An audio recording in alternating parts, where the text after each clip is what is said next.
ዲደብሊው ነው። ዲደብሊው ከመሃል አውሮፓ በየዕለቱ የሚያሰራጨውን ዝግጅት ማሰማት ይጀምራል። ሰኞ ነሐሴ 20 2011 ዓ.ም ጤና ይስጥልኝ አድማጮቻችን እንደምናመሻችሁ። የዓለም ዜና፣ የዜና መጽሔት እንዲሁም ሳምንታዊዎቹ ማህደረ ዜናና ስፖርትን ካካተተው የዕለቱ ስርጭታችን ጋር መልካም ቆይታ እንመኛለን። ሕገ መንግስቱንና ፌዴራላዊ ስርዓቱን የማዳን ዓላማ አለው የተባለ ጉባኤ በትግራይ እየተካሄደ ነው። ለሁለት የተከፈለው የሲዳማ ነጻነት ግንባር እየተወዛገበ ነው። ባለፈው ቅዳሜ በህዝብ ተወካዮች ምክር ቤት የጸደቀውን የኢትዮጵያ የምርጫ የፖለቲካ ፓርቲዎች ምዝገባና የስነ ምግባር አዋጅ ተቃዋሚ ፓርቲዎች እያማረሩ ነው። የቤንሻንጉልና የአማራ ክልል የጋራ ኮማንድ ፖስት ባለፈው ሚያዝያ ከመተከል ዞን እስከ አማራ ክልል አዋሳኝ አካባቢዎች በተዛመተው ግጭት የተጠረጠሩ 169 ሰዎችን ማሰሩን አስታውቋል። እነዚህ የዛሬው የዜና መጽሔት የሚያስቃኘን ጉዳዮች ናቸው። ሳምንታዊ ማህደረ ዜና በቡድን ሰባት ጉባኤና በዓለም ምስቅልቅል ላይ ያተኩራል። ስፖርት ደግሞ ከሳምንቱ መጨረሻ ስፖርታዊ ውድድሮችና ውጤቶቻቸው ጋር ይጠብቀናል። ስርጭታችን በራዲዮ በ13780 ኪሎ ሄርዝ 22 ሜትር ባንድ እና በ11995 ኪሎ ሄርዝ 25 ሜትር ባንድ ላይ ይደመጣል። በኢትዮ ኤፍኤም 107.8 ላይ በአዲስ አበባና አካባቢዋ ስርጭታችንን ማድመጥ ይቻላል። በሳተላይት በድር 4 በ11996 ሜጋሄርዝ DWA2 26 ዲግሪ ኢስት ሆሪዞንታል እንደዚሁም በናይል ሳት 201 7 ዲግሪ ዌስት ቨርቲካል በ11976 ሜጋሄርዝ DWA2 ላይም እንገኛለን። ከድረ ገጻችን ወይንም DW Amharic በተባለው አፕሊኬሽን በተንቀሳቃሽ ስልክና ታብሌትም ስርጭታችንን መከታተል ትችላላችሁ። በፌስቡክም ስርጭታችን በቀጥታ ሲተላለፍ ለማዳመጥ DW Amharic ብላችሁ ፈልጉን። የምሽቱን ስርጭት በመምራት ሂሩት መለሰ አብሬያችሁ አመሻለሁ። እሸቴ ደግሞ የዓለም ዜና ያቀርብልናል። እንሆ የዲደብሊው ዜና። በመጀመሪያም ዋና ዋና ዜና። በሰሜናዊ ኬንያ ኢትዮጵያውያን ሳይሆኑ አይቀሩም የተባሉ የቀንድ ከብት ዘራፊዎች በሁለት መንደሮች ጥቃት ፈጽመው 3 ሕፃናትን ጨምሮ 12 ሰዎች መግደላቸውን የሀገሪቱ ፖሊስ አስታወቀ። የዴሞክራቲክ ሪፐብሊክ ኮንጎ ፕሬዝዳንት ፌሊክስ ቺሴኬዲ ስልጣን ከያዙ ከ8 ወራት በኋላ የሀገሪቱ ጠቅላይ ሚኒስትር መንግስታቸውን አዋቀሩ። ኬንያ ለመጀመሪያ ጊዜ ያልተጣራ ነዳጅ ለውጭ ገበያ አቀረበች። በቡድን 7 አባል ሀገራት ስብሰባ ላይ የሚሳተፉ የዓለም መሪዎች በብራዚል የአማዞን ደን ላይ የተነሳውን የእሳት ቃጠሎ ለመቆጣጠር $22 ሚሊዮን መመደባቸውን አስታወቁ። ዜናው በዝርዝር። በሰሜናዊ ኬንያ ኢትዮጵያውያን ሳይሆኑ አይቀሩም የተባሉ የቀንድ ከብት ዘራፊዎች በሁለት መንደሮች ጥቃት ፈጽመው 3 ሕፃናትን ጨምሮ 12 ሰዎች መግደላቸውን የሀገሪቱ ፖሊስ አስታወቀ። የኬንያ ፖሊስ ትናንት ባወጣው መግለጫ ከኢትዮጵያ ድንበር የተሻገሩ የቦረና ጎሳ አባላት ሳይሆኑ አይቀሩም ያላቸው የቀንድ ከብት ዘራፊዎች ከትናንት በስቲያ ቅዳሜና እሁድ በመርሳ ቤት በሚገኙ የጋርባ ጎሳ 2 መንደሮች ላይ ጥቃት መፈጸማቸውን ገልጿል። በመርሳ ቤት ግዛት ማንያታ ቆሮሶ በተባለ አካባቢ ባለፈው ቅዳሜ የተፈጸመ በተባለ ጥቃት 5 ወንዶች መገደላቸውን፣ ሌሎች 3 ሰዎች መቁሰላቸውንና ወደ 500 የቀንድ ከብቶች መዘረፋቸውን ፖሊስ ባወጣው መግለጫ አስታውቋል። ከአንድ ቀን በኋላ ኩቢ ኢሬስ ቡራሌ በተባለ አካባቢ በሚገኝ ሌላ መንደር በተፈጸመ ተመሳሳይ ጥቃት 4 አዋቂዎችና 3 ሕፃናት መገደላቸውንና 1000 ፍየሎች መዘረፋቸውን ፖሊስ አስታውቋል።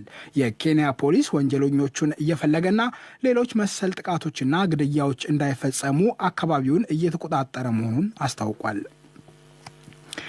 የዴሞክራቲክ ሪፐብሊክ ኮንጎ ፕሬዝዳንት ፌሊክስ ቺሴኬዲ ስልጣን ከያዙ ከ8 ወራት በኋላ የአገሪቱ ጠቅላይ ሚኒስትር መንግስታቸውን አዋቀሩ። ጠቅላይ ሚኒስትር ኢሉንጋ ኢሉካምባ በመንግስታቸው ከሾሟቸው 65 ሚኒስትሮች መካከል 42ቱ የቀድሞው የአገሪቱ ፕሬዝዳንት ጆሴፍ ካቢላ ፓርቲ አባላት መሆናቸውን ሬውተርስ ዘግቧል። ፕሬዝዳንት ቺሴኬዲ የካቢላ የቅርብ ሰው የሆኑትን ኢሉንጋ ኢሉካምባን ጠቅላይ ሚኒስትር አድርገው የሾሙት ባለፈው ግንቦት ቢሆንም በሌሎች የመንግስት ስልጣን ክፍፍል ላይ ይደረግ የነበረው ድርድር በመጓተቱ የሚኒስትሮቹ ሹመት መዘግየቱን ሬውተርስ ጠቁሟል። በአዲሱ ሹመት የካቢላ ፓርቲ ሰዎች የመከላከያ የማዕድንና የገንዘብ ሚኒስቴር መስሪያ ቤቶችን ተቆጣጥረዋል። በጠቅላይ ሚኒስትሩ መንግስት ውስጥ 23 ሚኒስትሮች ብቻ የተሾሙለት አቅጣጫ ለለውጥ የተሰኘው የፕሬዝዳንት ፌሊክስ ፓርቲ ቁልፍ የሚባለውን የአገር ውስጥ ጉዳይና የደህንነት ሚኒስቴርን ይዟል። ቼስኬዲ ስልጣን የያዙት ከረጅም ጊዜ መዘግየት በኋላ ባለፈው ታህሳስ ወር በተካሄደ ምርጫ ነበር። ካቢላ በይፋ የደገፏቸው እጩ በማሸነፋቸው ተቃዋሚዎች ምርጫው ተጭበርብሯል በሚል ውጤቱን ሳይቀበሉ ቀርተዋል። ተቃዋሚዎቹ ካቢላ በይፋ ከስልጣን ቢወርዱም ቁልፍ ስልጣኖች በታማኞቻቸው እንዲያዝ የሚያደርግ ስምምነት ከፕሬዝዳንት ቼስኬዲ ጋር ፈጽመዋል ሲሉ ይወነጅላሉ። ክሱን የካቢላም ሆነ የፕሬዝዳንት ወገን አይቀበሉትም። ኬንያ ለመጀመሪያ ጊዜ ያልተጣራ ነዳጅ ለውጭ ገበያ አቀረበች። ፕሬዝዳንት ኡሁሩ ኬንያታ 200,000 በርሜል ድፍድፍ ነዳጅ ወደ ውጭ ለላከችው ኬንያ ቅጽበቱ ልዩ ነው ብለዋል። ኬንያታ የህንድ ውቅያኖስን አቋርጣ የጫነችውን ድፍድፍ ነዳጅ ወደ እስያ የምታጓጉዘው መርከብ በቆመችበት በሞምባሳ ወደብ ተገኝተው የኬንያን ሰንደቅ ዓላማ አውለብልበዋል። ፕሬዝዳንቱ አገራችን ለመጀመሪያ ጊዜ ያልተጣራ ነዳጅ ለውጭ ገበያ ማቅረቧ በታሪካችን ለህዝባችንና ለሀገራችን ልዩ ቦታ አለው ሲሉ ተናግረዋል። ቼም ቻይና የተባለው ኩባንያ በ12 ሚሊዮን ዶላር ከኬንያ የገዛው ያልተጣራ ነዳጅ ለማሌዥያ ገበያ የሚቀርብ መሆኑን የፈረንሳይ ዜና አገልግሎት ዘግቧል። ካለፈው ሐምሌ ጀምሮ በሱዳን ከባድ ዝናብና ጎርፍ በትንሹ 62 ሰዎች መግደሉንና ሌሎች 98 ማቁሰሉን የአገሪቱ ጤና ጥበቃ ሚኒስቴር አስታወቀ። ከሱዳን 18 ግዛቶች መካከል በ17ቱ ወደ 36,000 ቤተሰቦች በከባድ ዝናብና በጎርፍ ጉዳት እንደደረሰባቸው የሱዳን ጤና ጥበቃ ሚኒስቴር ጊዜያዊ ኃላፊ ሱላይማን አብዱል ጃባር ትናንት ምሽት ለጋዜጠኞች ተናግረዋል። በሱዳን የሚጥለው ዝናብ እስከ መጪው ጥቅምት ይቀጥላል የሚል የአየር ትንበያ መኖሩን ያስታወሰው የተባበሩት መንግስታት የሰብአዊ ጉዳዮች ማስተባበሪያ ቢሮ ተጨማሪ የጎርፍ አደጋ ሊኖር እንደሚችል አስጠንቅቋል። በድርጅቱ መግለጫ መሰረት በደቡባዊ ሱዳን የዋይት ናይል ግዛት ከ66,000 በላይ ቤቶች ጉዳት የገጠማቸው ሲሆን 13,000 የመኖሪያ ቤቶች ፈርሰዋል። የውሃ ማስተላለፊያ መስመሮች፣ ትምህርት ቤቶችና የመጸዳጃ ቤቶችን ጨምሮ አስፈላጊ መሰረተ ልማቶች መውደማቸውን፣ በጎርፍ ሳቢያ መንገዶችን መሻገር አስቸጋሪ በመሆኑ መንደሮች የእርስ በርስ ግንኙነታቸው መቆራረጡን የተባበሩት መንግስታት የሰብአዊ ጉዳዮች ማስተባበሪያ ቢሮ አስታውቋል። ይህ ዶይቼ ቬለ ነው። በቡድን 7 አባል ሀገራት ስብሰባ ላይ የሚሳተፉ የዓለም መሪዎች በብራዚል የአማዞን ደን ላይ የተነሳውን የእሳት ቃጠሎ ለመቆጣጠር 22 ሚሊዮን ዶላር መመደባቸውን አስታወቁ።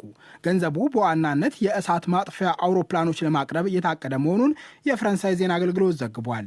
የብራዚል የከባቢ አየር ጥበቃ ሚኒስትር ሴኮቪ ሳሌስ የቡድን 7 አባል ሀገራት ይህን ያክል ገንዘብ መመደባቸው ይበል የሚያሰኝ ነው ብለዋል። በአማዞን ደን ላይ የተነሳው የእሳት ቃጠሎ ለመቆጣጠር ወታደራዊ አውሮፕላኖች ውሃ እየረጩ ቢሆንም በመቶዎች የሚቆጠሩ የእሳት ነበልባሎች መቀስቀሳቸውን የሚጠቁሙ መረጃዎች በዛሬው ዕለት ታይተዋል። የቡድን 7 አባል ሀገራት በቃጠሎ የተጎዳውን አካባቢ መልሶ በደን ለመሸፈን የተባበሩት መንግስታት ድርጅት በመጪው መስከረም ይፋ የሚያደርገውን መርሃ ግብር ለመደገፍ መስማማታቸውን የፈረንሳዩ ፕሬዝዳንት ኤማኑኤል ማክሮንና የቺሊዋቻ ሰባስቲያን ኒፔራ አረጋግጠዋል። በቡድን 7 ተብለው የሚጠሩትና የናጠጡ ሀገራት በአማዞን ደን ላይ ስለተነሳው ቃጠሎና ወደ ከባቢ አየር ስለሚለቀቀው ካርቦን ዳይኦክሳይድ አሳሳቢነት በመከሩት ስብሰባ የአሜሪካው ፕሬዝዳንት ዶናልድ ትራምፕ ሳይገኙ ቀርተዋል። የከባቢ አየር ለውጥ የለም ብለው ይክዳሉ የተባሉ የሚወቀሱት ትራምፕ አገራቸውን በፓሪስ ከተፈረመው የከባቢ አየር ጥበቃ ስምምነት ማስወጣታቸው አይዘነጋም።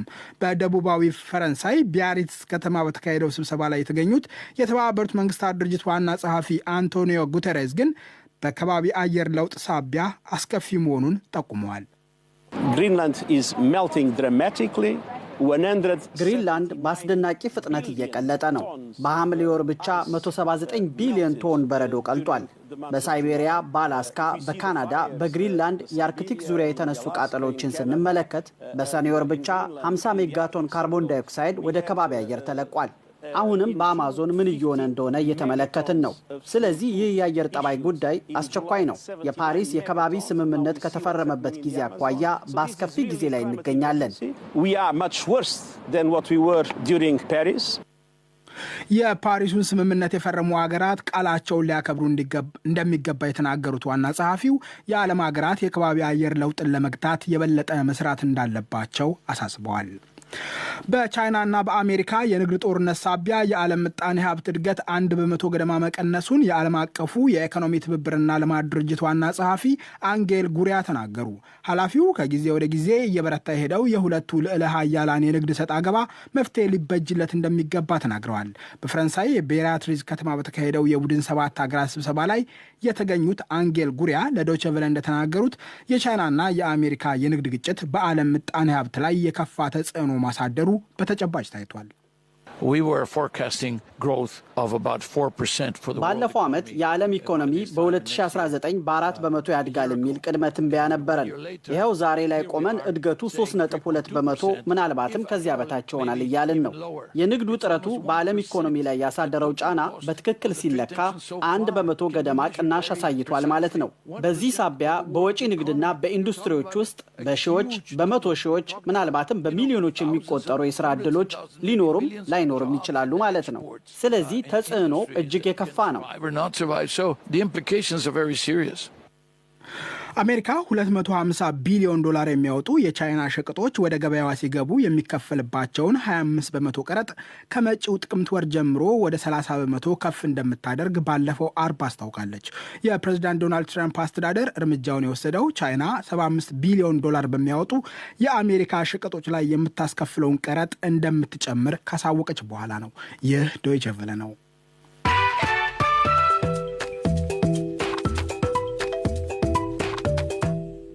ዜናውን ከማብቃታችን በፊት ዋና ዋናዎቹን በድጋሚ በሰሜናዊ ኬንያ ኢትዮጵያውያን ሳይሆኑ አይቀሩም የተባሉ የቀንድ ከብት ዘራፊዎች በሁለት መንደሮች ጥቃት ፈጽመው 3 ሕፃናትን ጨምሮ 12 ሰዎች መግደላቸውን የሀገሪቱ ፖሊስ አስታወቀ።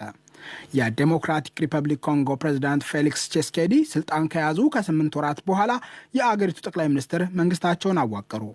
ኬንያ ለመጀመሪያ ጊዜ ያልተጣራ ነዳጅ ለውጭ ገበያ አቀረበች። ዜናው በዚሁ አበቃ። ጤና ይስጥልኝ። የዓለም ዜና ያቀረበልንን እሸቴ በቀለን አመሰግናለሁ።